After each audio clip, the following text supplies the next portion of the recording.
Friends have benefits. Chapter 12. Sorin isn't always lucky, but when he is, part 2. Welcome mares and stallions, colts and fillies of all ages to the annual Las Pegasus Air Show, the loudspeaker blared across the crowd. Sorin winced inwardly as the grating voice was replaced by even louder rock music. The assembled crowd cheered as the gates into the massive stadium swung open. Nais Air Base was a massive, sprawling affair, and the towering construction at the heart of it was no exception to the rule. Unlike Cloudsdale Coliseum, Nais was located firmly on the ground, allowing access to unicorns and earth ponies as well as their airborne kin. A squadron of blue-suited Pegasi shot overhead, drawing more whoops and whistles from the crowd. Smiling stupidly, Sorin picked his way through the jostling crowds towards the entrance marked VIP, reluctantly leaving the others behind to compete for entrance against the thousands of other ponies milling around the main entrance. Dozens of unicorn guards and Pegasi provost kept the crowd in check and prevented any plucky Pegasus from simply flying over the base's high wall. Upon reaching the portal, a uniformed earth pony scrutinised Sorin's pass before letting him through with a polite nod. He was ushered down a short hall and then escorted along a clear path to one of the buildings overlooking the stadium. Another doorman held the door open for Sorin and ushered him inside a room with ceiling to floor windows which gave a panoramic view of the entire base. A few streaks of wispy smoke drifted across the sky from the Wonderbolt's recent flyover. A massive dragon was visible in the centre of the stadium. A door set into the side of the room, which presumably led down to box seats for the VIPs, remained shut. A quiet murmur filled the room, and several waiters moved around serving drinks and other assorted nibbles. A blazing yellow mare detached herself from the crowd and floated next to Sorin. Even with the full-body flight suit she wore, Sorin could tell who it was by the distinctive mane. "Sorin!" Spitfire purred. Another Wonderbolt Sorin did not recognise, slotting in neatly behind her. "Still have the uniform, I see," she finished, giving him a disarmingly thorough once-over with the eyes. "Spitfire," Sorin said back, smiling warmly as he noticed an ununiformed surprise up to her regular antics behind her. "It's good to see you again. How's the civvy life coming along?" She tugged at the collar of his dress shirt. "Shit. Whatever you do, don't get discharged before your time." Spitfire chuckled. "I wouldn't dream of it." Her eyes spun upward at the white Pegasus hovering above her, a permanent marker gripped in her mouth. "Don't even think about it," she snapped. "Think of what, ma'am?" Surprise asked innocently, spitting the marker onto the floor. "Exactly." She fixed an eye on Sorin. "I'll see you around. There are far too many ass-kissers here I have to be nice to, and far too many I just have to talk to." She made an annoyed grunt. Not to mention competition. She threw a glance at a massive griffin in a red and white flight suit talking with a mixture of races in one of the corners. "There are some familiar faces around, though. May I suggest you start with her?" she said, deviously pointing through a gap in the crowd towards a lone mare in a flowing dress who was looking out at the stadium. "Yeah, not a bad idea," Sorin muttered, moving away from his old squadron. He snagged a pair of elegant glasses, filled with some foul-smelling bubbly concoction, and joined the mare by the window. "Some view," he said softly, making her jump in surprise. "Care for a drink?" "Sorin!" she squeaked, her eyes open wide. Sorin grinned. "Hey, Dash. You miss me?" She surprised him by punching him in the face. Hard. A ripple of shock passed through the assembled VIPs, and a pair of guards moved forward to restrain her, but Sorin waved them away. "Aha! Ow!" Sorin grimaced, wiping away an ugly smear of blood on a bandage one of the waiters offered him. A few nearby ponies threw Rainbow Dash a cautious look, but slowly returned to their conversations. "Nice to see you too." "Don't ever do that again," she growled. "Say hi." "Sure. I'll never say hi again. Maybe you won't punch me again then either," Sorin joked. "Don't do that to me again," Rainbow snapped, turning to look at him, a mix of concern and fear in her eyes. "I thought you died. Or worse." I wouldn't be able to live without myself if that had happened, especially if it was my fault. How was it your fault? Soren asked. If I had dealt with that first changeling quicker, I could have helped you. You wouldn't have been fooled or captured. It won't happen again next time. I'll be stronger, faster. You saw that? Soren asked. Yeah, I got into the car just as they were dragging you out. I tried to stop them, but there were too many, even for me. Well, I'm here now, so what's the problem? You could have died, Soren, she said with concern. Soren shrugged. I've nearly died several times. It's a thing that comes with the territory. You shouldn't be so eager to throw your life away. Listen, sweetheart, I'm here and in one piece. Can we just be happy about that? Some pony could have at least told me you were all right, she muttered sourly. I would have told you, but you weren't around, were you? I appreciate your concern, but you don't have to throw yourself after me when something bad happens. She blushed. Shut up. Just stop trying to die on me. I'd miss you. A lot, she stuttered. Not like that. Not that I like you or anything. I mean, maybe I like you a bit. She stopped, cursed under her breath, and snatched a glass of the foul-smelling drink from Soren and downed it in one gulp. She looked away from him, an embarrassed sound coming from her mouth, and Soren grinned slightly and looked at her over. The usually tomboyish Pegasus was wearing a fantastic rainbow dress he had seen before. A few modifications had been made, and the bouquet of flowers he'd seen her wear at the wedding was replaced by a golden laurel. Nice dress, Soren said, trying to restart conversation. She grunted. Wouldn't normally wear it, but I couldn't get away with not wearing it for this. One of my friends was very insistent. She rolled her eyes. It suits you. You should wear it more often. She snorted in amusement. Nuh-uh. Can hardly fly straight with this stupid thing on. And besides, I've got a reputation to maintain. Can't be seen as a softie, you know. You don't like it then? She opened her mouth to protest. I didn't say I didn't like it. You like it then? Soren guessed. She looked at him dangerously. Don't you dare tell a soul or you're dead, buddy. Soren chuckled softly.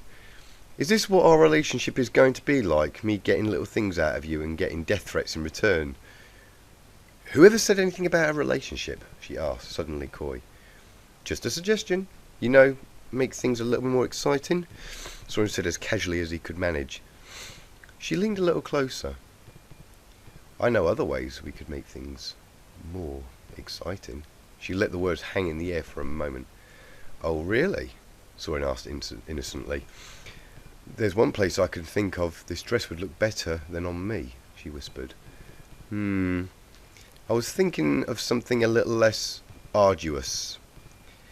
And here was me thinking you wanted to start off fast, Rainbow sighed, inching closer to him. I thought you weren't after a relationship, especially one with me, Soren sighed, slightly surprised by her quick change of mind. Did I say that? Guess I was wrong. You being gone for a couple of days really gave me time to think. Think about what you said on the train about me leading you on. And you're right. I did. I did it because I like you. I really do, Soren. I like you a lot. She paused to gather her thoughts. I thought about our previous relationship, why it didn't work, why we split. With you out of the bolts, we might actually have time for each other now. What about your dream? Don't you want to fly with them? Soren asked, tilting his head towards Spitfire and the other assembled Wonderbolts.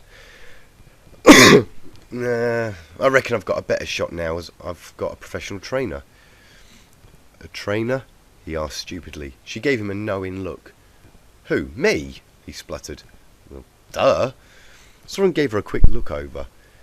You're a little shabby, but maybe, just maybe, I could do it. Hey! Just saying.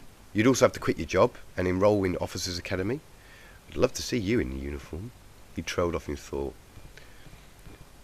You're telling me, she said with a devilish grin. So, let's just say there was a relationship. Just hypothetically. How would we start? Soren blinked in surprise, but his face remained impassive. Start simple. Nice place with a Too many words. You've lost me, she said, cutting him off and brushing past him in mocking fashion.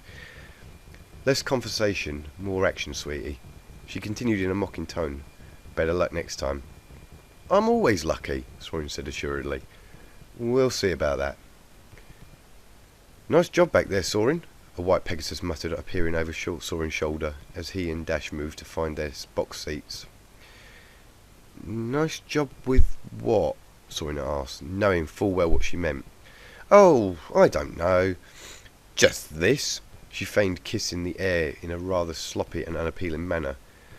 I, Spitfire, now owe even more now, which is doubly bad as I lost a fair bit when she punched you in the face.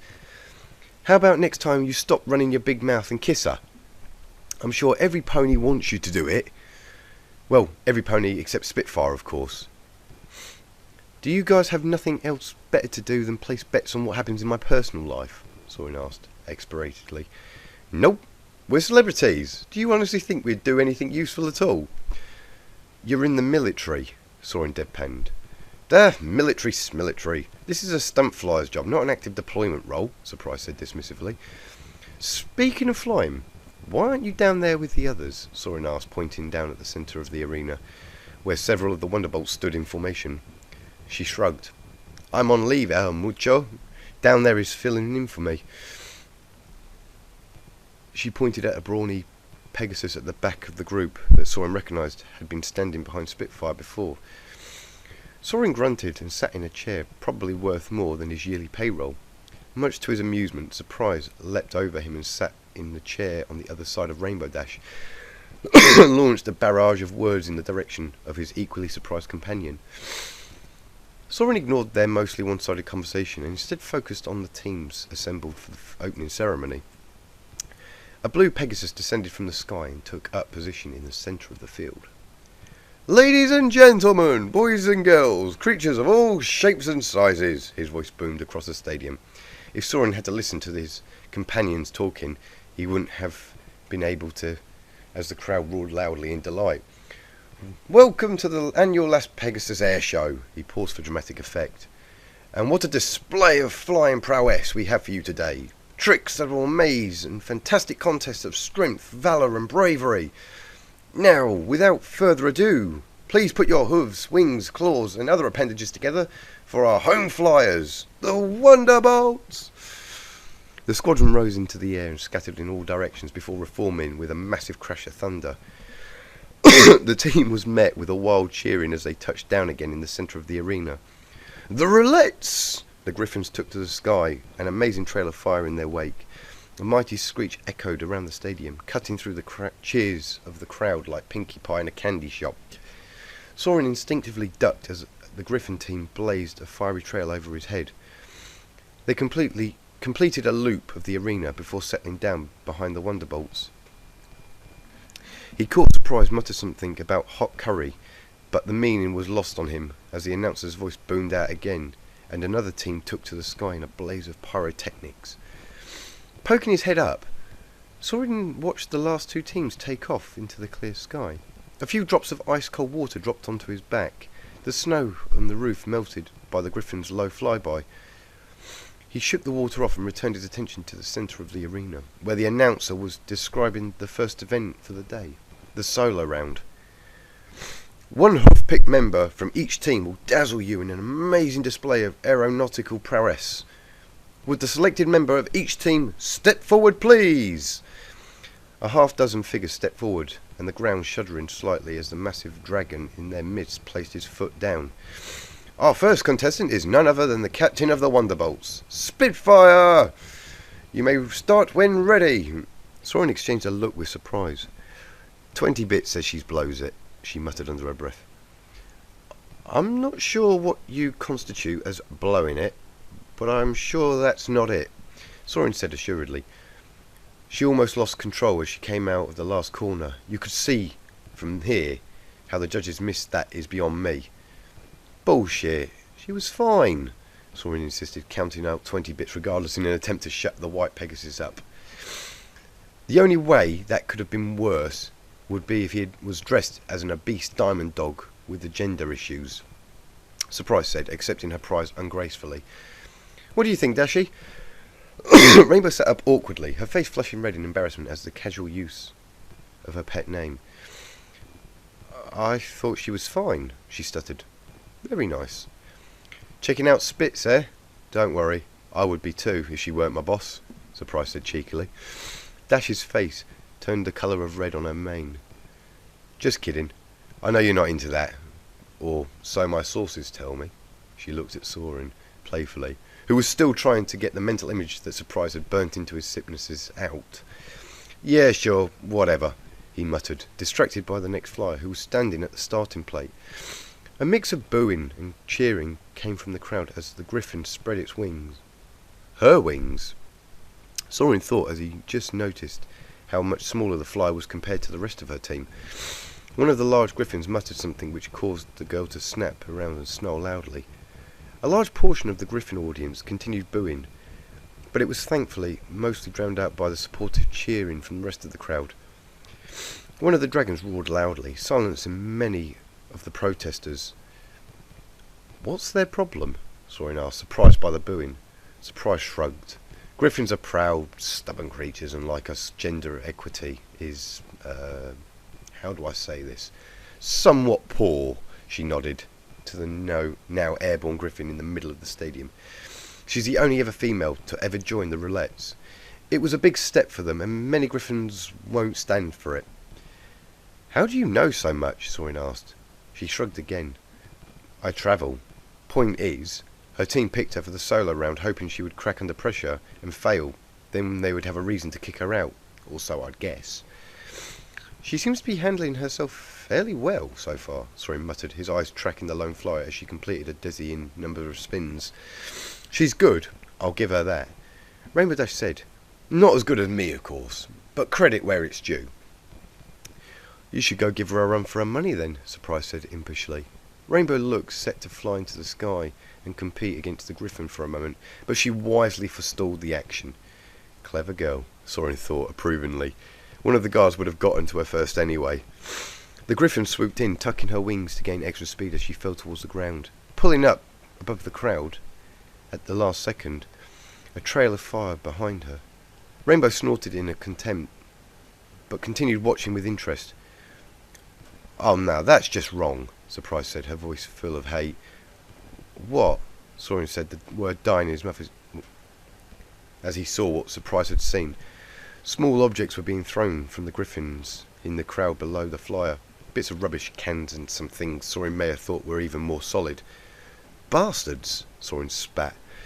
His suspicions were confirmed a moment later as what looked like a small rock flew up and grazed the griffin's wing. She wobbled uncertainly in the air for a moment, but managed to right herself. Soren could only watch in horror as another barrage of debris was hurled at her. The guards patrolling the stands, unable to stop all of the deadly projectiles.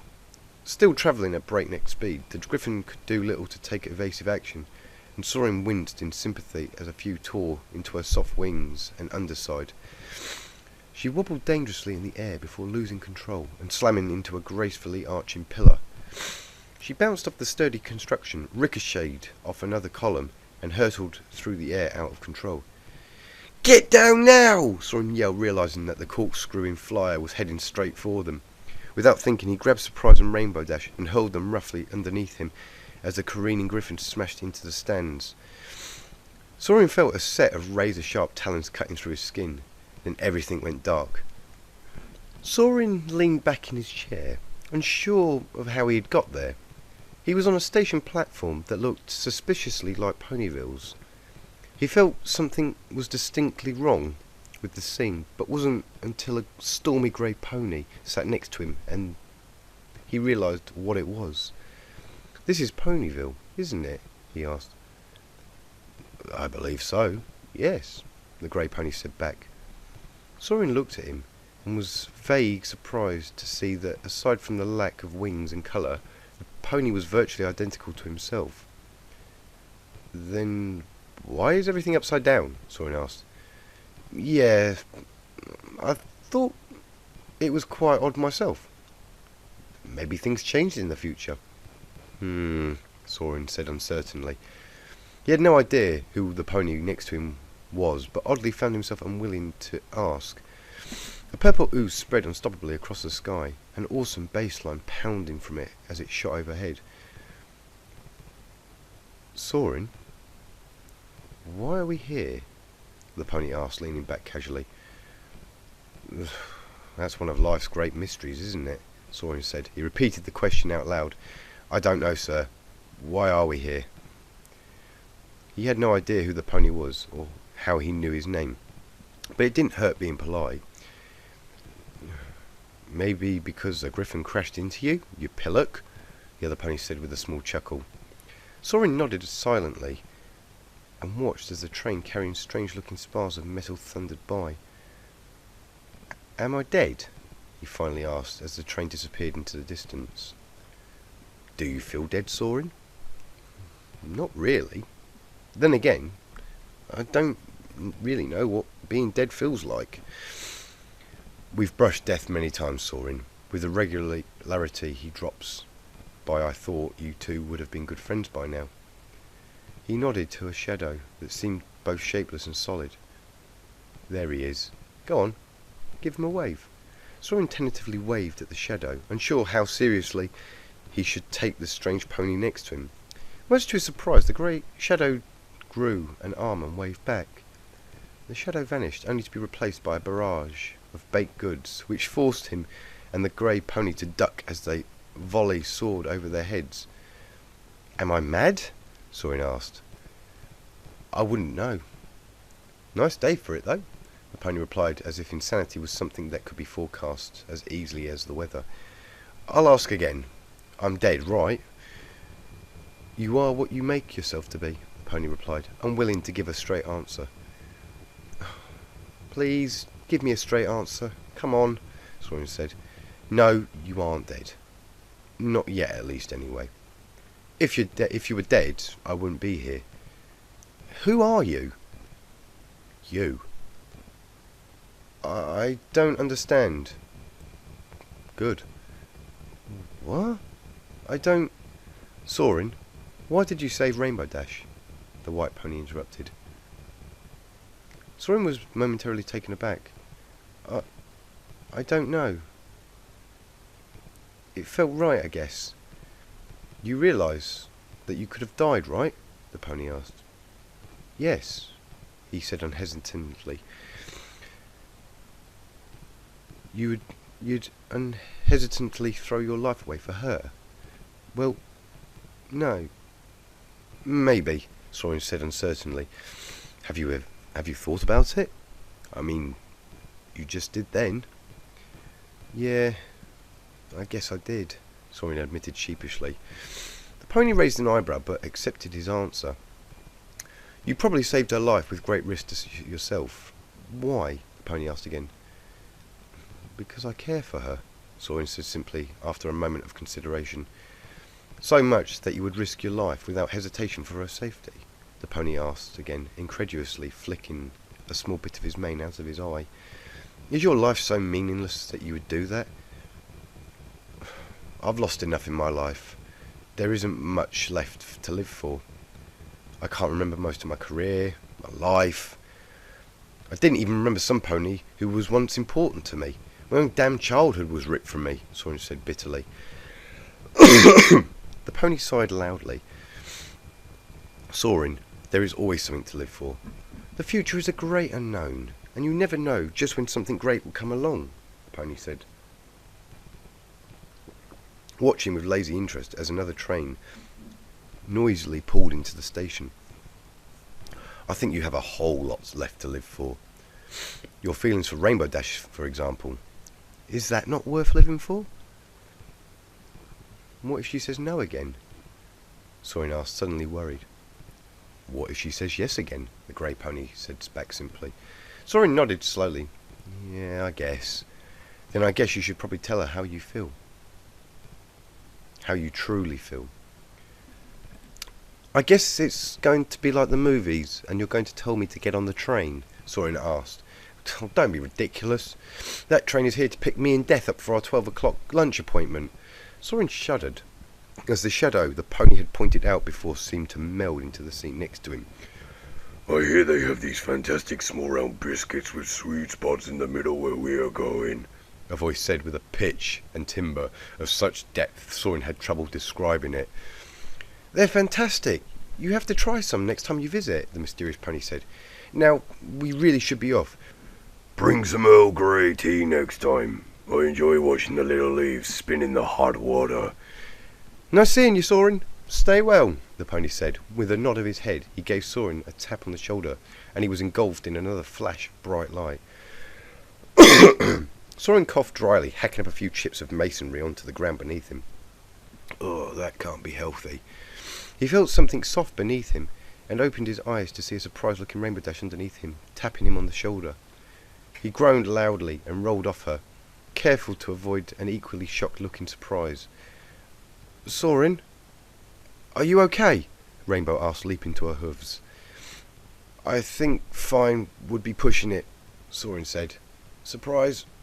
You good? Uh-huh. What about the griffin? Rainbow lifted her head and looked towards the back of the stands. There is a bunch of ponies helping her out. Nothing we can do for her. She stared for a moment. I'm sure she'll be fine. Great. Soren coughed again. He tried to stand, but his legs decided the ground was good enough for him, and he didn't budge. You're bleeding, Rainbow said without concern. Moving to his side, Soren winced as she prodded a trio of deep gashes just behind the base of his neck. You need to get these patched up. You're losing a lot of blood, she said, concerned, fumbling around with her now tattered dress. There was a ripping sound as she tore a strip and started to bandage Soren's wounds. Oh, won't your friend be mad for ruining the dress? Soren asked. She can make a new dress, but she can't make a new you, she grimaced, as he realised just how cheesy her words sounded. That's bad, Soren grunted as she tightened another strip of cloth around him. Yeah, sorry. Not my finest moment. Thanks, by the way, for saving me.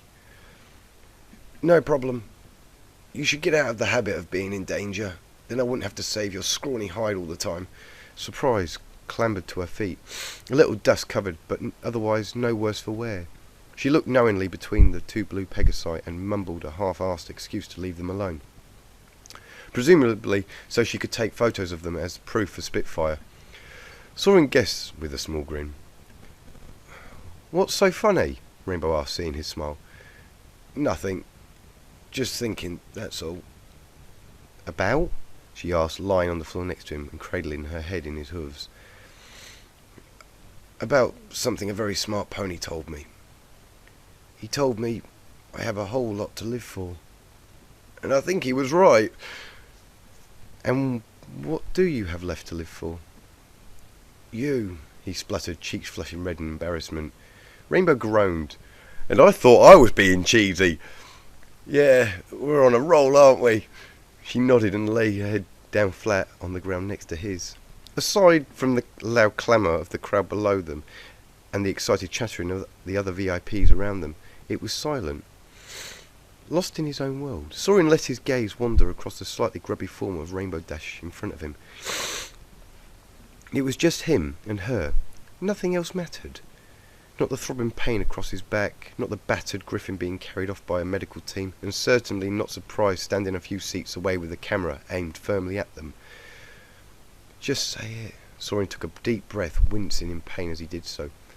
Maybe later. Do it! I think I love you, Soren said suddenly, breaking the tension between them with the subtlety of a sledgehammer. The words seemed to take a breath. Soren vaguely felt his face flushing and the lights of a camera's flash going off in his ferrible vision. Funny you say that, she said, edging a little closer to him. Soren tensed as she wound her head next to his. Don't tell anyone. But I think I might love you too, she whispered in his ear. Soren could barely express his surprise before she pulled his head across and kissed him.